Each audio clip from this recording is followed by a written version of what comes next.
నమస్తే. ఎన్నో విషయాలు హెల్త్కి సంబంధించి మెగా9 ద్వారా మాట్లాడుతూ ఉన్నాం. నాతో పాటు ఉన్నారు, చాలా సంవత్సరాలుగా నేను సార్తో జర్నీ చేస్తూనే ఉన్నాను. నరహరి సార్ ప్రముఖ ఆప్థమాలజిస్ట్. కంటికి సంబంధించి చాలా రకాల జబ్బులు, నాతో సహా ఎంతోమంది కంటి జబ్బులతో బాధపడుతున్నారు. మీకేమిటి కంటి జబ్బులు ఏమిటి అనుకోవచ్చు. నేను కూడా నాకు సంబంధించిన కొన్ని విషయాలు అడిగే ప్రయత్నం చేస్తాను. ఇంకా మీకు ఏమైనా కంటికి సంబంధించిన ప్రాబ్లమ్స్ ఉంటే ఖచ్చితంగా కామెంట్ బాక్స్లో తెలియచేయండి. ఫ్యూచర్లో దానికి సంబంధించిన పర్టికులర్ టాపిక్ మాట్లాడే ప్రయత్నం చేద్దాం. ఈరోజు ఈ వీడియోస్ ద్వారా నార్మల్గా వచ్చే కంటి జబ్బులు ఎలా ఉంటాయి, మనం కంటి చూపుని మందగిస్తుంది అని ఎలా కనుక్కోవచ్చు, చిన్నపిల్లల్లో కంటి జబ్బులు ఎప్పటి నుంచి రావచ్చు, ఈ విషయాలన్నీ మాట్లాడే ప్రయత్నం చేస్తాను. ప్రతి వీడియోని మొదటి నుంచి చివరి వరకు చూడండి. డౌట్స్ ఏమన్నా ఉంటే ఖచ్చితంగా కామెంట్ బాక్స్లో తెలియజేయండి. నమస్కారం సార్. నమస్కారం.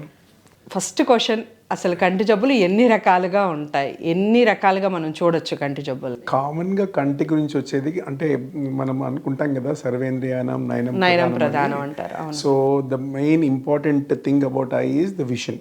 అంటే విజన్లో డిఫెక్ట్స్ రావడం అనేది దాన్ని రిఫ్రాక్టివ్ ఎర్రర్స్ అంటారు. రిఫ్రాక్టివ్ ఎర్రర్స్ అంటే పర్సన్స్ అన్ని 6/6 అంటే ఒక స్టాండర్డ్ అనమాట. అది ఆ స్టాండర్డ్కు తక్కువ ఉండడం దాన్ని విజన్ డిఫెక్టివ్ విజన్ అంటారు. అది చాలా రకాలుగా ఉంటాయి. That is the commonest problem with the I అనమాట. సో ఈ రిఫ్రాక్టివ్ ఎర్రర్స్ అనేది చాలా కామన్. అంటే కొంతమందికి దూరం కనిపించకపోవడము, కొంతమందికి దగ్గర కనిపించకపోవడము, కొన్ని సంవత్సరాల తర్వాత ప్రెస్బయోపియా అని రావడము, దాన్ని మయోపియా, హైపర్మెట్రోపియా అండ్ ప్రెస్బయోపియా అంటారు. ఇవన్నీ కూడా చాలా కామన్గా ఐ ప్రాబ్లంకి వచ్చేవి. అందరికీ వచ్చేది. Almost everybody will get it. So myopia is very common when their children are in school age. ఆ టైంలో that is the reason the screening of students in the schools are very important to detect the early myopias అనమాట. So that గుర్తుపడడం కష్టం అవుతుంది. First గుర్తుపట్టేది మయోపియాస్ని either mother కానీ లేకపోతే టీచర్ కానీ గుర్తుపడతారు. బోర్డు కనిపించకపోవడము, లేకపోతే చైల్డ్ని ముందు బెంచ్లో ఉన్నప్పుడు పర్ఫార్మెన్స్ బాగుండడము, వెనక్కి బెంచ్కి షిఫ్ట్ చేసేసరికి ఆమె పర్ఫార్మెన్స్ పడిపోవడము, ఇవన్నీ కామన్గా జరిగే థింగ్స్ అనమాట.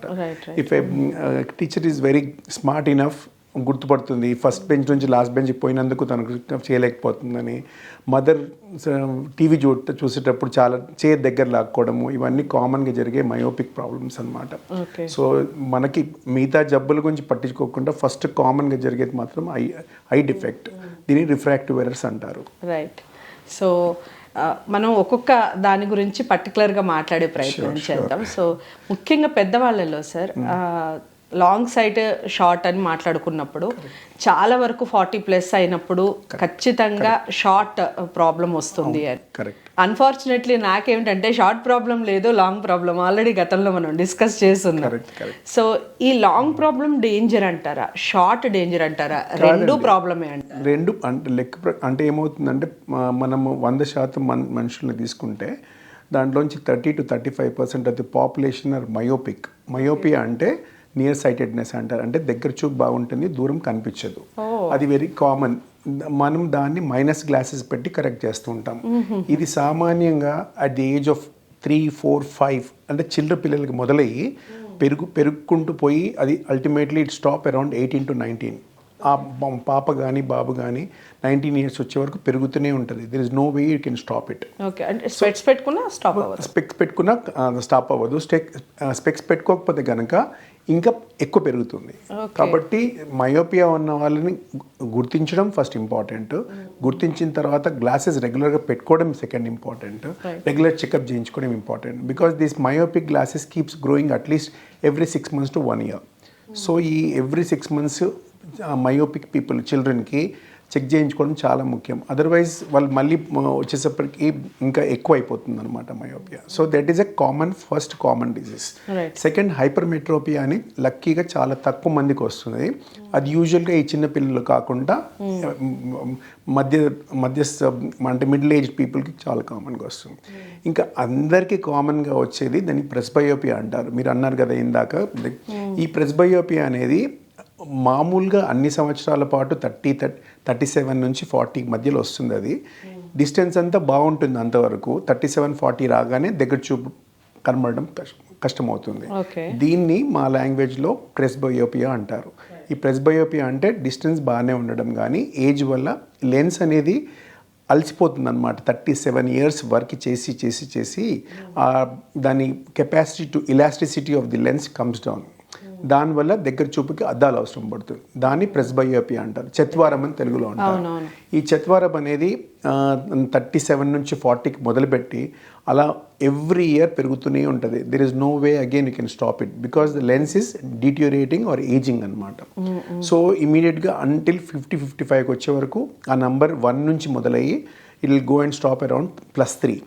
That is the last number. అప్పటి వరకు ఇంకా దాని తర్వాత మళ్ళీ వచ్చేది 50 దాటిన తర్వాత వచ్చేది క్యాట్రాక్ట్స్. ఓకే. సో బేసికల్గా ఈ రిఫ్రాక్టివ్ ఎర్రర్స్లో myopia is very common in children, hypermetropia in the middle age people, presbyopia is common to everybody, everyone in the age of group of these things. So చాలా మంది అందరు అంటుంటారు మన తాతలు ఎవరు పెట్టుకునే వాళ్ళు కదా, మనకెందుకు ఉంది అని. There are 2 or 3 reasons. మనం వాడుతున్న gadgets are all one of the reasons why myopia is more. Second thing is మన తాత వాళ్ళు చదివేది ఎక్కువ ఉండేది కాదు. సో ప్రెస్బయోపియా దే కుంట అంటే వాళ్ళు గుర్తుపట్టేవారు కాదనమాట. బట్ అదర్వైజ్ ప్రెస్బయోపియా అందరికీ పుట్టిన ప్రతి వారికి 40 దాటిన తర్వాత ఖచ్చితంగా రావాల్సిందే. మనం చాలా వరకు గతంలో కూడా మాట్లాడున్నాము. ఈ మధ్యకాలంలో ప్రతి ఇంట్లో ఒకళ్ళు ఖచ్చితంగా డయాబెటిక్ పేషెంట్ ఉంటున్నారు. డయాబెటిక్ అనేది ఎంత కామన్ అయిపోయింది అంటే ఫీవర్ వస్తే మనం డోలో మింగినంత కామన్గా ఫ్యామిలీలో ఖచ్చితంగా ఒక డయాబెటిక్ పేషెంట్ని మనం చూస్తున్నాం. డయాబెటీస్ ఉన్నప్పుడు కంటి చూపు మందగించకుండా ఉండటానికి వచ్చాక ఎలాగూ జాగ్రత్తలు దానికి సంబంధించిన మెడిసిన్ వాడతారు. అసలు రాకుండా ఉండాలి అంటే ఎలాంటి జాగ్రత్తలు తీసుకోవాలంటారు? ఇది basically diabetic retinopathy itself is a big subject. And mostly ఏంటంటే ఈ ఐని చాలామంది బ్లైండ్ అవ్వడానికి ఈ ప్రజెంట్ సెనారియోలో ముందు ఒకప్పుడేమో cataract is one of the reasons. Cataracts అనేవి ఇవాళ రేపు ప్రతి ఒక్కరూ ఆపరేట్ చేసేసి దానికి ట్రీట్మెంట్ ఉంది కాబట్టి చేస్తున్నారు. కాబట్టి the results are coming up and still the commonest reason for blindness is cataract only. Okay. But diabetes has become so rampant nowadays because of this is a metabolic disease. అంటే దాని మన life style అవన్నీ modification వల్ల diabetes వస్తుంది. వచ్చిన తర్వాత చేయాల్సిన జాగ్రత్తలు ఏంటంటే అందరూ డయాబెటీస్కి ఒక మంచి గుర్తుపెట్టుకోవాల్సింది ఏంటంటే వాళ్ళు హాయిగా బతికేస్తుంటారు 5-10 సంవత్సరాల పాటు డయాబెటీస్ కంట్రోల్ చేయకుండా. 2 important organs of the body are affected. One is the eye, second is the kidneys. ఈ రెండు చాలా జాగ్రత్త తీసుకోవాల్సిందే. ఎందుకంటే డయాబెటిక్స్లో ఏంటంటే డయాబెటీస్ నేను నా personal experience of 30 years I have seen 30 సంవత్సరాలు డయాబెటీస్ ఉన్న వాళ్ళకు కూడా కంటిలో మార్పులు ఏమైనా వచ్చాయా చూద్దామని ట్రై చేస్తే మార్పులు లేకుండా ఉన్న వాళ్ళు ఉన్నారు 30 years. కొంతమంది 5 years డయాబెటీస్ వచ్చి 5 years అవుతుంది, they almost become blind. That is the range of diabetic changes in the I. So మనం చేయాల్సింది ఏంటంటే డయాబెటీస్ అని గుర్తుపట్టగానే ఈ 2 ఆర్గన్స్ చాలా జాగ్రత్తగా చేసుకుంటూ ఉండాలి. ఒకటి కిడ్నీస్, ఒకటేమో ఐజ్ గురించి మాట్లాడుకుందాము. ఐజ్లో కామన్గా వచ్చేదాన్ని డయాబెటిక్ రెటినోపతి అంటారు. ఇదేంటంటే ఫ్లక్చువేటింగ్ బ్లడ్ షుగర్స్ వల్ల, హైపో వల్ల ఇంకెక్కువ వస్తుంది, హైపర్ వల్ల కూడా వస్తుంది. But hypoglycaemia is also dangerous. హైపోకు రావద్దు, హైపర్కి పోవద్దు. సో ఈ 2 fluctuating blood sugars will have an impact on the retina of the eye. Retina ఏంటంటే ఇప్పుడు క్యాట్రాక్ట్ అనుకోండి, దానికి ఆపరేట్ చేస్తే 99.9% మీ చూపు మీకు మళ్ళీ వాపస్ వచ్చేస్తుంది. కానీ డయాబెటీస్ వల్ల పోయిన కన్ను మళ్ళీ వచ్చే అవకాశాలు చాలా చాలా తక్కువ. సో ఈ డయాబెటిక్ రెటినోపతి దాంట్లో prevention is better than cure అనేది చాలా ఇంపార్టెంట్. సో వీళ్ళు తీసుకోవాల్సిన జాగ్రత్తలు ఏంటంటే ఆ డయాబెటీస్ వచ్చింది అని తెలిసిన వెంటనే ఎవ్రీ 6 monthsకి ఒకసారి ఫండస్ ఎగ్జామినేషన్ అని చేస్తాము. అంటే రెటినా కండిషన్ ఎలా ఉందో చూస్తుంటాం. సో ఈ condition of the retina is good అనుకుంటే ఇంకేం చేసేది ఉండదు, రెగ్యులర్ పేషెంట్ లాగా ట్రీట్ చేయొచ్చు. దానివల్ల ఉందంటే రెటినా చాలా సొఫిస్టికేషన్స్ వచ్చాయి రెటినాలో కూడా. కాబట్టి there are hopes for diabetic retinopathy people. But పాడైన తర్వాత చేసేది వచ్చే చూపు చాలా తక్కువ. రైట్. సో సర్జరీస్ ఏ స్టేజ్లో ఉన్నప్పుడు కళ్ళకి అసలు ఆపరేషన్స్ రకరకాలుగా, కళ్ళు కంప్లీట్గా పోతే మళ్ళీ కళ్ళని పెట్టచ్చు, ఎందుకంటే అన్ని దానాల్లో కన్నా నేత్రదానం ప్రధానం అనే మనకి ఎన్నో సంవత్సరాలుగా స్లోగన్ నడుస్తుంది. ఎలా ఉన్నప్పుడు కంటిని మళ్ళీ అమరుస్తారు, అండ్ మనం కళ్ళు కంప్లీట్గా కంటి చూపు కంప్లీట్గా మందగించిన మళ్ళీ చూపు తెప్పించే అవకాశం సర్జరీస్ ద్వారా ఉందంటారా? ఇప్పుడు మనం జనరల్ ట్రెండ్ తీసుకుంటేనండి, the commonest reason for blindness in India or all over the world is a cataract. So ఈ క్యాట్రాక్ట్ ఈజ్ ఏజింగ్ ప్రాసెస్. అంటే కొంతమందికి ఒకప్పుడు బాగా బలంగా ఆరోగ్యంగా ఉన్న అందరికీ 70-80 సంవత్సరాలకు కానీ క్యాట్రాక్ట్ వచ్చేది కాదు. ఇప్పుడేమో even 50 because of your pollution, all those factors which are contributing, ఇవన్నీ విల్ కాజ్ ఎ క్యాట్రాక్ట్స్ 50 నుంచి మొదలుపెట్టి ఇంక 70 వరకు ఎప్పుడైనా వచ్చు. సో ఇది ఎవ్వరూ తప్పించుకునే ప్రసక్తే లేదు. కొంతమందికి 50కి వస్తుంది, కొంతమంది 60కి వస్తుంది, కొంతమంది 90కైనా వస్తుంది. ఇది ఖచ్చితంగా ఏజింగ్ ప్రాసెస్. మన స్కిన్ ఎలాగైతే ఫోల్డ్ అవ్వకుండా ఉండాలి, నేను ఏం చేయాలి అంటే ఏం చేయలేమో, అలానే క్యాట్రాక్ట్ రాకుండా చేయలేము. సో ఇది commonest surgery done all over the world and India including our places also. ఇది కామన్గా చేసే క్యాట్రాక్ట్ సర్జరీస్. లక్కీగా ఏంటంటే ఇవాళ రేపు వచ్చిన సొఫిస్టికేషన్స్ అవన్నిటి వల్ల ద కాంప్లికేషన్స్ క్యాట్రాక్ట్ తర్వాత వచ్చే కాంప్లికేషన్ చాలా మటుకు తగ్గిపోయాయి. సో ఈ క్యాట్రాక్ట్ వచ్చిన వాళ్ళకి results are almost 99% of the people will get back their own vision. మళ్ళీ మున్పటి చూపు వచ్చేస్తుంది. ఇవాళ రేపు ఎట్లా వచ్చాయంటే క్యాట్రాక్ట్ ఆపరేషన్ అయిన తర్వాత ఇంట్రాక్యులర్ ఇంప్లాంటేషను మళ్ళీ అద్దాలు లేకుండా చేసేటట్టు కూడా వచ్చిందనమాట ఈ క్యాట్రాక్ట్ సర్జరీలో.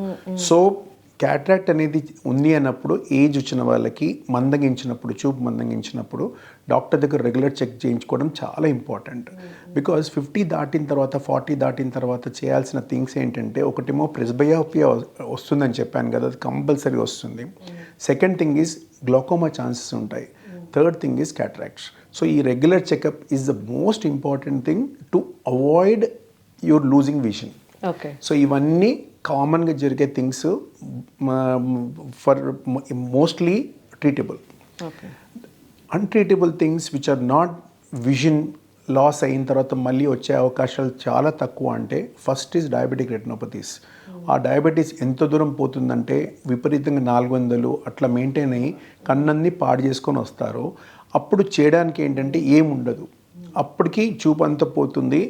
ఆ టైంలో కూడా ఒక 1 మీటర్ విజన్ ఉన్నా వాళ్ళు బతికేస్తారనమాట. డయాబెటీస్ వాళ్ళ పోయింది మాత్రం మళ్ళీ రాదు ఇంకా.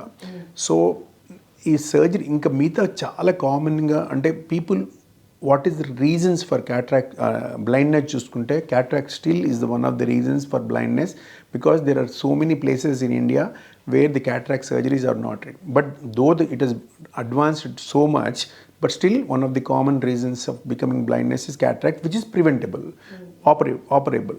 ఇంకా దాని తర్వాత వచ్చేది చాలా కామన్గా పోయేది కంటికి దెబ్బ తగిలి ఇంజురీస్ అయిన లెన్స్ అయిపోయింది, మళ్ళీ రాదు, ఇంకా ఆల్మోస్ట్ రావడం కష్టం అనమాట.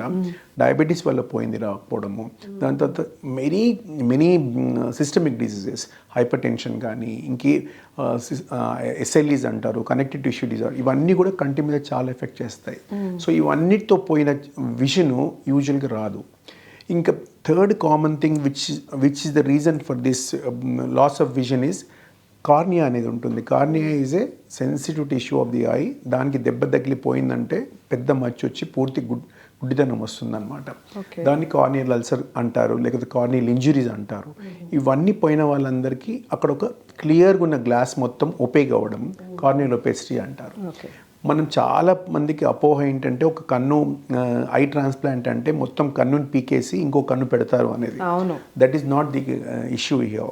వి don't use the whole thing. ఆ మొత్తం కన్నుని యూజ్ చేయము. ఈ కార్నియా అనేది విచ్ ఇస్ క్లియర్ లెన్స్, క్లియర్గా ఉండే కార్నియా బికమ్స్ ఒపేక్.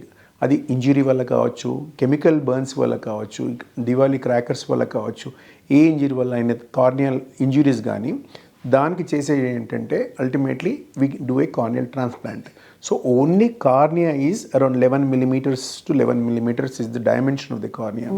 దాంట్లోంచి చనిపోయిన వాళ్ళ గుడ్డుని ప్రిజర్వ్ చేసి ఆ కన్నుని తీసేసిన తర్వాత ఆ కార్నియా పార్ట్ మాత్రం తీసేసి దాన్ని ట్రాన్స్ప్లాంట్ చేస్తాం. Because cornea is A vascular tissue, దానికి బ్లడ్ అవసరం, బ్లడ్ సప్లై ఉండదు. మన ఆక్సిజన్ బయట నుంచి వస్తుంది కాబట్టి దానికి బ్లడ్ వెజల్స్ ఏమి ఉండవు కాబట్టి it will take up the cornea very well. So అదొక్కటి. ఇంకా మన చాలామందికి తెలియాల్సిన విషయం ఏంటంటే చనిపోయిన తర్వాత ఆ కార్నియాని కాల్చేసే బదులు అది డొనేట్ చేయడం చాలా ఉత్తమమైన విషయం. అది ఇద్దరు మనుషులని, బ్లైండ్ పీపుల్ని ఇట్ విల్ మేక్ యూ వాళ్ళకి విజన్ వచ్చేలా చేస్తుంది. So corneal eye donation is one of the thing. ఇంకా ఇండియాలో ఆ కాన్సెప్ట్ ఫుల్గా పెరగలేదు. So most of the eyes go burn away with the dead bodies. So అది చేయకూడదు. అదొక్కటి మన అందరికీ తెలిస్తే బాగుంటుంది. So that at least people are there are so many people are waiting for the cornea, because it is not, cornea అనేది దొరకదు ఎక్కడైనా, చనిపోయిన దగ్గరికి తీసుకోవచ్చు. ఇంకా బయట తయారు చేయడానికి ఇప్పటికైతే ఇంకా కార్నియా టిష్యూ అవ్వలేదు. సో మనం చూపు మందగించడం గురించి మాట్లాడుతున్నాం కాబట్టి కొంతమంది అసలు పుట్టుకతోనే గుడ్డివాళ్ళు పుట్టడం మనం అన్ఫార్చునేట్లీ చూస్తుంటాం. చాలా బాధాకరం. ఈ ప్రపంచమే వాళ్ళకి చీకటిగా ఉంటుంది. అలాంటి వాళ్ళకు కూడా చూపు తెప్పించే ఛాన్స్ ఉందంటారు? ఇప్పుడు commonest causes of blindness right from the birth is microphthalmia అంటారు. అంటే కన్ను మొత్తం ఉండకపోవడం, చిన్నగా ఫామ్, అంటే ఆ పార్ట్ మొత్తం ఫామ్ అవ్వకపోవడమే మైక్రోఫ్థాల్మియా. ఆర్ నిస్టాగ్మస్ అంటారు, కన్ను కుట్టుకోవడము. ఇవన్నీ అంటే defect, basically defect from the womb. అంటే దాని అమ్మ కడుపులో ఉన్నప్పటి నుంచే ఫామ్ అవ్వలేదు అనుకోండి, అట్లాంటిది ఏ పరిస్థితి చేసినా కూడా మళ్ళీ వాళ్ళకి విజన్ తీసుకురావడం impossible. Okay, there is no way you can rip back. కొన్ని కండిషన్స్లో వేర్ పుట్టుక నుంచి కొంతమంది బూఫ్థాల్మస్ అని ఉంటారు. ఇప్పుడు గ్లాకోమా అని చెప్పాను కదా, పిల్లలకు వచ్చేదాన్ని బూఫ్థాల్మస్ అంటారు. దాంట్లో గ్లాకోమా పెరిగి కంట్లో పుట్టినప్పటి నుంచే గ్లాకోమా ఉంటుంది. అట్లాంటి వాళ్ళకి కార్నియల్ ట్రాన్స్ప్లాంట్స్ హెల్ప్ చేస్తాయి. కానీ ఫామ్ అవ్వడమే, సపోజ్ నేను మీకు ఎగ్జాంపుల్ ఇవ్వాలంటే, సపోజ్ థాలసీమియా అనే ఒక కండిషన్ ఉండేదన్నమాట. కాళ్ళు చేతులు మొత్తం కడుపులోనే పెరిగేవి కాదు. సో అట్లాంటివి మనం ఏం చేయగలుగుతాం, ఇంకా కాలు మళ్ళీ ఇంకోటి పెట్టలేం కదా. అట్లనే కార్నియా టోటల్గా ఫామ్ అయ్యి విజన్ లేదు అనుకుంటే దానికి చేసే అవకాశం ఉంది. కానీ బట్ పుట్టుకతోనే మైక్రోఆప్థాల్మస్ కానీ బ్లైండ్గా పుట్టిన వాళ్ళకి కానీ, which is luckily very rare, చాలా తక్కువ మందికి ఉంటుంది. దీంట్లో మనం అవాయిడ్ చేయాల్సింది ఏంటంటే కన్సాంగ్యుయినస్ మ్యారేజ్. మైనరికం పెళ్లి చేసినందువల్ల ఇవి వచ్చే అవకాశాలు ఎక్కువ. సో ఇవి అవాయిడ్ చేస్తే ఇవాళ రేపు జెనెటిక్ ప్రీడిస్పోజిషన్స్ ఉన్నాయి. జెనెటిక్ కౌన్సిలింగ్ చేసుకుంటున్నారు మ్యారేజ్కి బిఫోర్, బికాస్ సచ్ థింగ్స్ ఏమైనా ఇన్కంపటబిలిటీ ఉంటే తెలుస్తుందని. అంటే పుట్టబోయే పిల్లల్లో బ్లైండ్నెస్ వచ్చే అవకాశము కన్సాంగ్యుయినస్ మ్యారేజ్లో తెలుస్తుంది. కొన్ని జీన్స్, పర్టికులర్ జీన్స్ ఇఫ్ ఇద్దరికి ఉన్నాయనుకోండి, వాళ్ళ chances of the child becoming blind from the birth is there. But భగవంతుని దయ వల్ల ఇట్స్ వెరీ వెరీ రేర్. చాలా తక్కువ మంది పుట్టుకతోనే గుడ్డిగా ఉంటారు. చాలామందికి పోవడానికి కారణం ఏంటంటే injuries are one of the common reasons. So blast అవ్వడం కానీ, ఏదన్నా అవ్వడం కానీ, అట్లాంటివి మొత్తం కన్నంతా పాడైనందువల్ల మళ్ళీ కుట్టి చేయగలిగేది ఏమి ఉండదు. కాబట్టి అట్లాంటి పీపుల్కి రీప్లేస్మెంట్ అంటూ ఏమి ఉండదు. ఓన్లీ కార్నియా పార్ట్ ఒకటి చెడిపోయింది అనుకోండి, as a set corneal transplant will help. Right. So మీరు గతంలో మనం మాట్లాడినప్పుడు అల్పన లాంగ్ సైట్ ఉంది కాబట్టి ఖచ్చితంగా సర్జరీ చేయించుకో అని చెప్పారు మీరు. నాకు అన్ఫార్చునేట్లీ బిజీ దాంట్లో డైలీ షూట్స్లో ఎలా సార్ సాధ్యం కాదు అంటే ఒక 2-3 డేస్లో అయిపోతుంది అన్న. Please explain sir. అలా ఒక 2-3 రోజుల్లో మళ్ళీ మనం చూసి మళ్ళీ మనం మన రొటీన్ లైఫ్లోకి ఎలా వెళ్ళగలం, ఏంటి దాని ప్రాసెస్ ఏంటి? ఒకప్పుడు ఈ అసలు మయోపియా అంటే, ఈ myopia is 30% of the population are myopic. So imagine చేయండి, 100 మందిని చూస్తే 30 మందికి అద్దాలు ఉన్నాయి అన్నమాట. అవును. సో ఒకప్పుడు ఈ అద్దాలను తీసే ప్రసక్తే లేదు. వాళ్ళు పుట్టినారు, అద్దాలతో పుట్టారంటే చచ్చే వరకు అద్దాలు పెట్టాల్సిందే. కానీ లాస్ట్ 15-20 ఇయర్స్ నుంచి lot of surgeries, refractive surgeries అంటారు, ఇవి చాలా మంచి మంచి మెథడ్స్ వచ్చాయి ఇప్పుడు. అంటే అదొక పెద్ద topic by itself. But there is a way out for people who are myopics. కానీ ప్రాబ్లం ఏంటంటే, కొన్ని అర్థం చేసుకోవాల్సిన ఏంటంటే, ఇది ఎవరికి పనికొస్తుంది ఈ రిఫ్రాక్టివ్ సర్జరీస్ అనేది. చిన్నపిల్లల్లో నేను చెప్పాను కదా, ఈ starts from 5 or 10 years of age and keeps growing until they become 19. So ఇప్పుడు సపోజ్ నేను 15 years old గర్ల్కి కానీ బాయ్కి కానీ చేశాను అనుకోండి, మళ్ళీ 4 yearsలో మళ్ళీ గ్లాస్ వస్తుంది. So we don't do before the patient is 19 or 20, where the number become stabilises. It like your height ఒకసారి నేను 6 feet అయిపోయాను అనుకోండి, దాని తర్వాత మళ్ళీ నేను 6'1" అయ్యే అవకాశం లేదు 20 years తర్వాత. Same thing after 19 the glasses మళ్ళీ పెరిగే అవకాశం ఉండదు కాబట్టి పెరగదు అని నిర్ధారించుకున్న తర్వాత చేయగలిగే surgery refractive surgery. Right. So ఒకప్పుడు ఈ రిఫ్రాక్టివ్ సర్జరీ చేయాలంటే పేషెంట్ కన్నా ఎక్కువ డాక్టర్ కూడా భయపెట్టేవారు. ఎందుకంటే అది నార్మల్ అయ్యి అద్దాలు పెట్టుకుంటే మంచిగా కనిపించే అయ్యి దాన్ని మనం పాడు చేసామనుకోండి జీవితాంతం పాడవుతుంది. But many methods have come where refractive surgery methods where it takes only 30 seconds to 1 minute. 1 minute surgery అయిపోతుంది.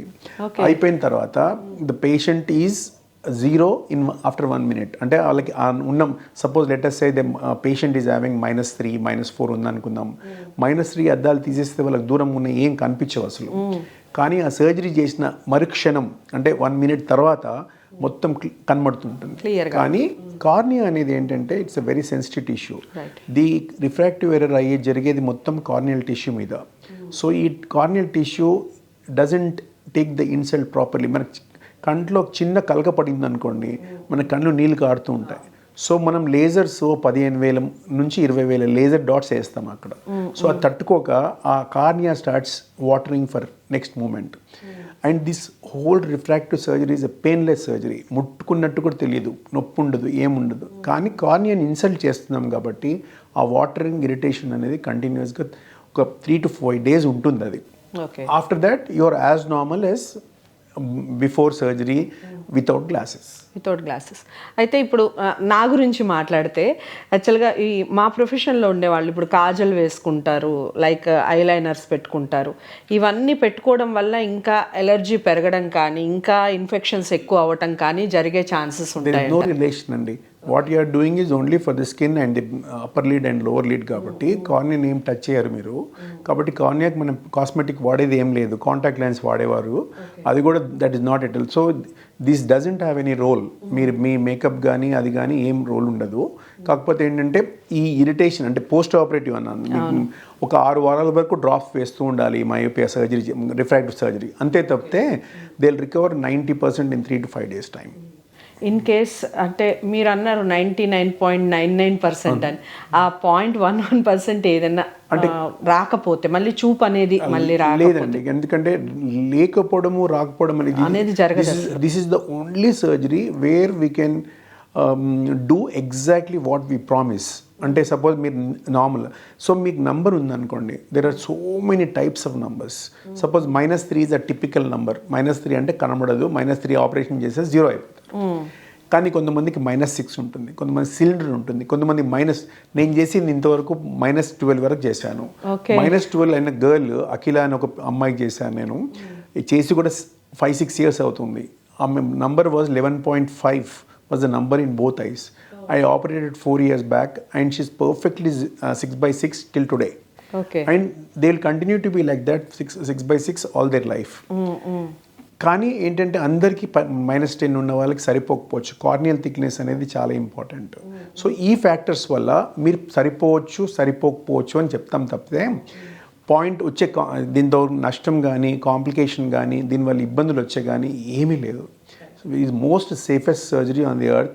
That is the reason we do both surgeries at a time. మిగతా ఏ ఆపరేషన్ కూడా కంటిది రెండు కళ్ళు ఒకటే మారు చేయము. ఈ రిఫ్రాక్టివ్ సర్జరీ సేఫ్ కాబట్టి రెండు ఒకటేసారి చేస్తారు. అయితే ఒక విషయం సార్, ఇప్పుడు మామూలుగా మనకి ఒక భయం ఉంటుంది, ఒక సర్జరీ కాగానే లాంగ్ జర్నీ చేయాలి అంటే చాలా భయం ఉంటుంది. ఎనీ సర్జరీ, బాడీలో ఏ సర్జరీ అయినా రెస్ట్ చాలా ఇంపార్టెంట్ అని ప్రతి డాక్టర్ చెప్తూ ఉంటారు. ఇప్పుడు మీరు చేసిన ఈ సర్జరీ కూడా ఇలా లాంగ్ జర్నీ, ఒక 2-3 hours జర్నీ చేయటం వల్ల ఏదైనా చేంజెస్ కానీ ఏదైనా ప్రాబ్లం కానీ? Post operative care of refractive surgeries ఏంటంటే ఫస్ట్ ఇరిటేషన్ భరించాలి. మళ్ళీ చెప్తున్నాను, there is no pain, only irritation. మన కళ్ళల్లో నలక పడితే ఎలా ఉంటుందో, నీళ్లు కాడితే అలానే ఉంటుంది post operative. That will be there for only 3 days. That's the only thing which will be there. No pain, only irritation. That will be there for 3 days. After that, you can travel anywhere. People have flown away. Like they flied from వేరే country కూడా వెళ్ళిపోవచ్చు. 1 week లో ఎక్కడికైనా వెళ్ళొచ్చు. ఎందుకంటే చాలా మంది నేను చేసిన వాళ్ళు నాకు more than 30-40% are NRIs because the cost of the surgery is very high there. So almost 8 లక్షలు పడుతుంది అక్కడ వాళ్ళు చేయించుకోవాలనుకుంటే. అక్కడ ఇది ₹1,00,000 అయ్యేదే 8 లక్షలు అవుతుంది అక్కడ. సో చాలా మంది అన్ని తెలిసి ఇక్కడికి వచ్చి ఆపరేట్ చేయించుకొని ఒక 1 వీక్ స్పెండ్ చేసి వెళ్ళిపోతారు. So they can fly back. Month ఏదన్నా దానికి వస్తే వాళ్ళు చక్కగా ఆపరేషన్ చేయించుకొని హ్యాపీగా మంచి చూపుతో వెళ్ళొచ్చు అంట. రైట్. సో ఇప్పుడు కాస్ట్ గురించి మాట్లాడదాం సార్. అందరికీ అందుబాటులో ఉండదు కదా మరి ₹1,00,000 అనేది. మరి వాళ్ళకి ఏదన్నా హెల్త్ కార్డ్స్ ఉన్నా అవన్నీ కూడా బెనిఫిట్ అయ్యే అవకాశం లేదండి. యాక్చువల్లీ ఏంటంటే the cost of the machine is around 7 crores. Okay.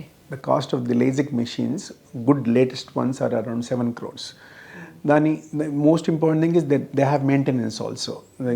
They consume liquid, gases form తీసుకుంటుంది, ఎయిర్ కండిషన్ లేకుండా నడవదు. ఇవన్నీ ఉంటేనే అవి పనిచేస్తాయి. రెండోది ఏంటంటే ఇప్పుడు no insurance company gives it for ఏమంటారంటే it comes under cosmetic surgery. So ఇప్పుడు నేను కన్ను చేయించుకుంటాను అంటే మీ అద్దాలు పెట్టుకుంటే కనిపిస్తుంది కాబట్టి మీరు చేయించుకోవాల్సిన అవసరం లేదు. This comes under cosmetic. Suppose ఒకరికి నోజ్ పెద్దగా ఉంది, చిన్నగా చిన్నగా ఉంది, పెద్దగా చేయించుకుందాం అంటే ఇవన్నీ కాస్మెటిక్ సర్జరీ కింద వస్తాయి. ఇట్ లైక్ బ్రెస్ట్ ఇంప్లాంటేషన్స్ అవన్నీ కూడా కాస్మెటిక్ వస్తాయి కాబట్టి ఏ ఇన్సూరెన్స్ కవర్ చేయదు. Including this also. They say with glasses you are able to see. So we can't. And they put it in a cosmetic thing. Right. So no insurance company, even if you take for 1 crore rupees, they won't give you that. Okay. కాకపోతే ఈ మధ్య కొన్ని companies start చేసే ఏంటంటే it's more than 6 number ఉంటే -6 అనేది ఒక డయాప్ట్రిక్ number. మనం అంటుంటాం కదా నాకు -1 నెంబర్ వచ్చింది, -2 వచ్చింది, -3 అని. అట్లా -6 దాటిన వాళ్ళకి చాలా మటుకు కంపెనీస్, ఈ గూగుల్ కంపెనీస్, ఐటీసీ వీళ్ళందరూ కూడా -6 ఉన్న వాళ్ళకి మొత్తం రియంబర్స్మెంట్ చేస్తున్నారు. ఓకే. సో ఈ ఇన్సూరెన్స్ వాళ్ళు కూడా దే ఆర్ నాట్, కొంతమందికి ఆల్రెడీ ఉన్న వారికి ప్రీమియం ఎక్కువ తీసుకొని చేస్తున్నారు. That has started in recent times all the LASIK surgery. Only thing is criteria is if it is lesser than 6 they won't give you. Okay. So normal పర్సన్స్కి అందుబాటులో ఉందా అంటే ఇది కాస్మెటిక్ సర్జరీ కిందకి వస్తుంది కాబట్టి గవర్నమెంట్ కూడా I don't think it will help you in any way. Because మీరు అందం పెంచుకోవడానికి చేస్తున్న సర్జరీ కాబట్టి చాలామంది they will not encourage you. Right. Sir చాలామందికి కంటి చూపు కానీ లేకపోతే ఎన్ని ప్రాబ్లం వస్తే పౌష్టికాహార లోపం అనే మాటని ఎక్కువగా మాట్లాడుతూ ఉంటాం. నిజంగా పౌష్టికాహార లోపం వలన కంటి చూపు మందగించే అవకాశం ఉందంటారు? ఉందండి. యాక్చువల్లీ ఏంటంటే మనకి చిన్నప్పటి నుండి మనం చదువుతూ ఉంటాం కదా, కంటికి ప్రధానమైన వైటమిన్ ఏ అని. ఈ వైటమిన్ ఏ ఏంటంటే మోస్ట్లీ ఆకుకూరల్లో, మీరు తినే క్యారెట్స్లో అవన్నిట్లో ఉంటుంది. సో ఇది బిలో 5 years ఇది చాలా కామన్గా ఉండేది. ఈ వైటమిన్ ఏ డెఫిషియన్సీస్ అనేది వెరీ కామన్ ఇన్ ఒక 20-30 years back when the mothers use to breast feed for more than 1 year 2 years వరకు బ్రెస్ట్ ఫీడ్ ఇచ్చేవారు పిల్లలకి. మిల్క్ ఒక్క దాని మీదే బతికేవారు child. Milk is deficient of vitamin A. Okay. So ఉట్టి పాల మీద పెరిగిన పిల్లలలో 6 months కాగానే if they are only on milk they start getting vitamin A deficiency. I don't think any women nowadays are giving for so long for 1 or 2 years కాబట్టి మామూలుగా మళ్ళీ solid food start చేసేసి carrots, green leaf vegetables మొదలయ్యాయి అనుకోండి, చాలా మటుకు vitamin deficiencies below 5 years వస్తాయి. దాని తర్వాత వచ్చేవి అడల్ట్స్లో ఎవరికి వైటమిన్ ఏ డెఫిషియన్సీ రాదు 99%. ద రీజన్ అంటిల్ అన్లెస్ వాళ్ళకు సమ్ క్యాన్సర్ వచ్చింది, లేకపోతే మాల్ న్యూట్రిషన్ వచ్చింది, తినడం లేదు, అసలు మొత్తమే తినడం లేదంటే అన్ని విటమిన్స్తో పాటు వైటమిన్ ఏ కూడా తగ్గిపోతుంది. కానీ బట్ అదర్వైజ్ మీరు తినే మామూలు ఏ ఫుడ్ అయినా సరే vitamin is sufficiently there except in milk. That is the reason people who are fed on mother's milk for more than 1 year, people used to get vitamin A deficiencies. Okay. ఇప్పుడు అవన్నీ పూర్తి తగ్గిపోయాయి. Vitamin A deficiency within 3 months 6 months చిల్డ్రన్కి already semi solid food start చేసేస్తున్నారు కాబట్టి ఆ పౌష్టికాహారంలో vitamin A ఉంటుంది కాబట్టి విటమిన్ ఏ డెఫిషియన్సీ తక్కువ ఉంటుంది. ఓకే. సో ఈ వంశపారంపర్యం హెరిడిటీ ఇది కూడా వన్ ఆఫ్ ద రీజన్ అంటారా కంటి చూపు పోవడానికి? కానీ అసలు మనం ముందు మాట్లాడినట్టుగా అసలు కంప్లీట్గా చూపు లేకుండా పుట్టే పిల్లలకి ఇది కూడా ఒక రీజన్ అంటారా? అంటే ఇది ఇవాళ రేపు చాలా అడ్వాన్సెస్ వచ్చాయి జెనెటిక్స్లో, కానీ ఒక common disease which it is rampant అంటే ఉన్న దానిలో ఎక్కువ కనిపించడము రెటినైటిస్ పిగ్మెంటోసా అంటారు. ఇది మనం మామూలు లాంగ్వేజ్లో మాట్లాడుకుంటే రేచీకట్లు అంటారు, నైట్ బ్లైండ్నెస్ అంటారు. అది వంశపారపరంగా వస్తుంటుంది రేచీకట్ అనేది. మదర్ ద్వారా సన్కి వస్తుంటుంది, మళ్ళీ పాపకి రాదు. వాళ్ళకి పాపకు వచ్చే అవకాశం తక్కువ. But mother is a carrier, అంటే ఆమె తన జీన్స్లో retinitis pigmentosa gene will be in our thing, but transmitted to the boys. So most of the times retinitis pigmentosa disease అనేది అమ్మ ద్వారా కొడుకులకు వస్తుంది. అది కూతురుకి వచ్చిందంటే కూతురు అఫెక్ట్ అవ్వదు, మళ్ళీ కూతురు వాళ్ళ కొడుకులకి చేస్తుంటుంది. So this is one important disease which is very very important. And people go blind almost in 40-50 తర్వాత ఖచ్చితంగా బ్లైండ్ అయిపోతారు వాళ్ళు. పాపం ఈ కొడుకుల సంగతి సార్ ఇప్పుడు టాపిక్ వచ్చింది కాబట్టి చాలా మందికి బట్టతల కూడా కొడుకులకే వస్తుంది, అబ్బాయిలకి రాదు, జెనెటిక్ రీజన్స్లో. సో ఈ ఆహారం మామూలుగా మీరు సర్జరీస్ చేసిన తర్వాత అయినా లేకపోతే కామన్గా కూడా మన కంటి చూపు లాంగ్ లైఫ్ ఒక సర్టన్ ఏజ్ వరకు బాగుండాలి అంటే ఎలాంటి ఆహారాన్ని రెగ్యులర్గా తీసుకోవాలి, ప్రతిరోజు తీసుకునే ఆహారం? అంత హెల్త్ అనేది ఒక ఫ్యాక్టర్ మీద ఆధారపడి ఉండదండి. మీరు డిసిప్లిన్ ఎట్లా ఉంటున్నారు, what are you eating, how much of exercise you are doing. ఇవాళ రేపు ఏమంటారు, ఊరికే కూర్చుండడం అంటే ఒక చోటే గంటల తరబడి కూర్చోవడం is one of the biggest disease now, contributory factor. That is 20 సిగరెట్లు తాగడం is equal to sitting for more than 6 hours in one places. So దానంత బ్యాడ్ ఎఫెక్ట్స్ వస్తాయి. So lethargy and sitting on one place is one of the. So మీరు ఎంత రెగ్యులర్గా food తింటున్నారు, exercise ఏం చేస్తున్నారు, మీరు డిసిప్లిన్గా ఎలా ఉంటున్నారు, ఇవన్నీ will contribute to your good health. There is nothing like ఇది తింటే ఇది అవుతుంది అనేది చాలా రేర్గా, except that how your life style is modifying is very important to have a healthy life, healthy ice. Okay. ఈ మధ్యకాలంలో చాలామంది అంటే ఆయుర్వేదిక్లో కానివ్వండి, లైక్ ఎక్సర్సైజెస్ ద్వారా కానివ్వండి, కంటి చూపు మెరుగుపడే అవకాశాలు ఉన్నాయి అనేది కొన్ని వీడియోస్ మనం చూస్తూ ఉన్నాం. కొన్ని ఎక్సర్సైజెస్ వల్ల కూడా కంటి చూపు మెరుగుపడుతుందని. Is it true? As a ఆప్థమాలజిస్ట్గా మీరు ఏం చెప్తారు? Absolutely no. The reason is it's like మీరు ఎక్సర్సైజ్ చేస్తే ఇప్పుడు మనము ఈ బైసెప్స్ ఎక్సర్సైజ్ చేస్తామనుకోండి, మన బైసెప్స్ పెరుగుతాయి. That means you're not becoming healthy, your biceps have become healthy. అంతే కదా. సో అట్లనే ఐ ఎక్సర్సైజ్ చేస్తే ఐకి 6 మజిల్స్ ఉంటాయి, 6 మజిల్స్ దాన్ని తిప్పుతూ ఉంటాయి అన్నమాట. పైకి కిందికి అటు ఇటు రొటేట్ చేస్తుంటాయి. ఈ 6 muscles are the reasons for your rotation from morning to night. So మీరు పొద్దున్న నుంచి వర్క్ చేసుకుంటూ పోయారనుకోండి, టైర్డ్ అవ్వడానికి కారణం చిన్న చిన్న muscles, they are very small muscles. So అవి గెట్ టైర్డ్ అయిపోతాయి. సో మీరు ఎక్సర్సైజ్ చేస్తే అవి బలం పుంజుకొని కొంచెం మీరు టైర్డ్ కాకుండా చూసుకుంటే తప్పితే నంబర్ తగ్గించడం కానీ చాలా మంది క్లెయిమ్ చేస్తున్నారు. అసలు అద్దాలు లేకుండా కొన్ని రోజులకి నడిచేస్తారు. అబ్సల్యూట్లీ నాట్ ట్రూ అండి. There is no condition where you can revert back your myopia కానీ లేకపోతే ప్రెస్బయోపియా కానీ ఏది చేయడానికి లేదు. మీరు muscles exercises will strengthen your muscles but will not make your eyes healthy. It's if they are not healthy, exercise will not help you in anyway. ఇంకోటి అదైతే చాలా చాలా తప్పు. అట్లా అడ్వర్టైజ్మెంట్ చేయడము, అట్లా చెప్పుకోవడము ఎంత తప్పు అంటే మేము నంబర్ని మళ్ళీ తీసేస్తాము అనేది ఇంపాసిబుల్ టాస్క్. అది ఒకసారి నంబర్ ఉంది అంటే ఎప్పటికీ ఉండడమే. అది exercises will not make you increase or decrease the number. Conjunctivitis చాలా వరకు కళ్ళకలకతో ఒక సీజన్ అంతా బాధపడతారు. అది అంటువ్యాధి అందరికీ తెలిసిన విషయమే.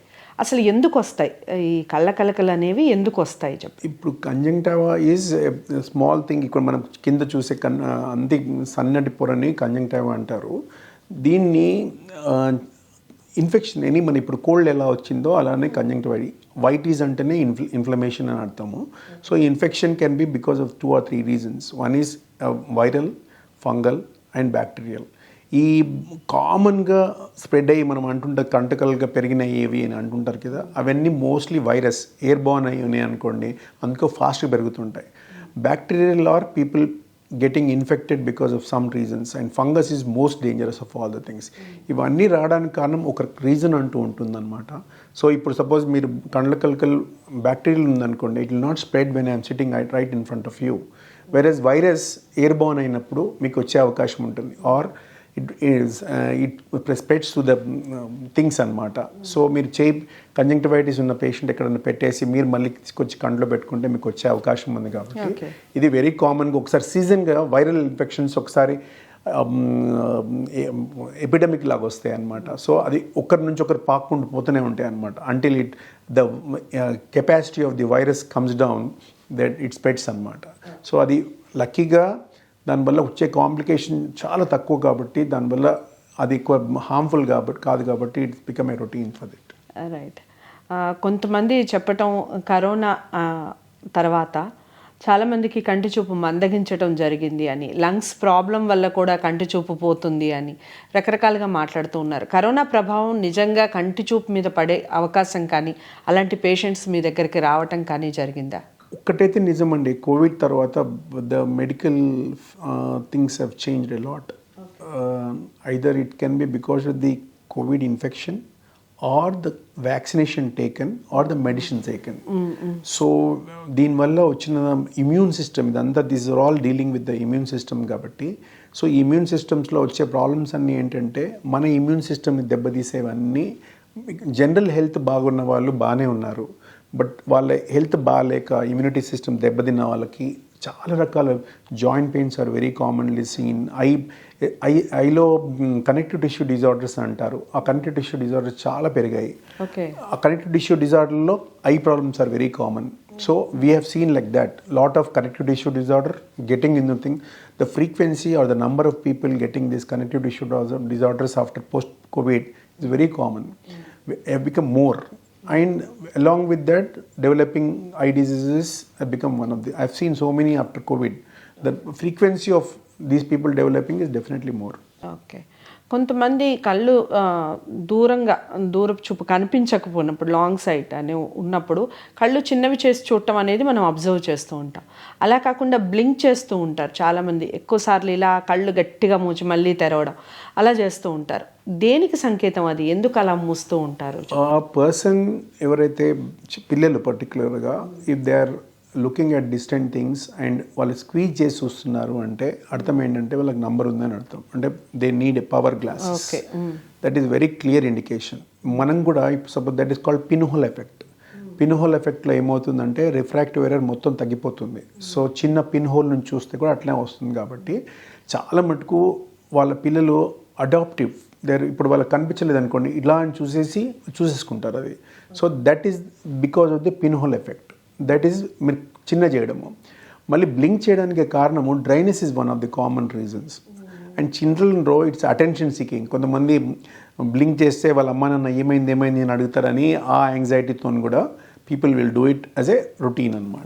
సో పెద్దవాళ్ళు కూడా చేస్తుంటారు కదా సార్, అది కూడా one of the functional aspect of it. Functional లేదంటే ఒకసారి అలవాటు అయిందంటే ఇట్ బికమ్స్ ఏ హ్యాబిట్ అనమాట. ఇంకోటి చాలా మటుకు 40 తర్వాత వాళ్ళు బ్లింక్ చేస్తున్నారంటే it's because of dryness of the ice. So అంటే కంటి నీరు తగ్గిపోవడం అనమాట. దానికి కూడా ఏమన్నా మరి ట్రీట్మెంట్? చాలా ట్రీట్మెంట్స్ ఉన్నాయి. అది మల్టీనేషనల్ కంపెనీస్ అన్నీ దాంతోనే సంపాదిస్తున్నాయి. ఓకే.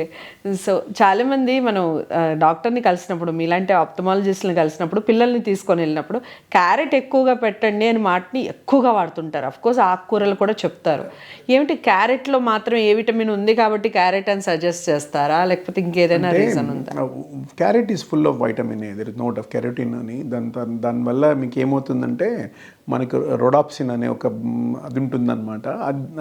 అది క్యారెట్ వాళ్ళు తిన్న వాళ్ళకి కొంచెం రొడాప్సిన్ అమౌంట్ ఎక్కువ అవుతుందని చిన్నపిల్లల్లో as a said the most of the children junk food మీద తింటున్నారు 5 years లోపల. They are not eating the proper food and they are mostly on milk and milk products which has a vitamin A deficiency.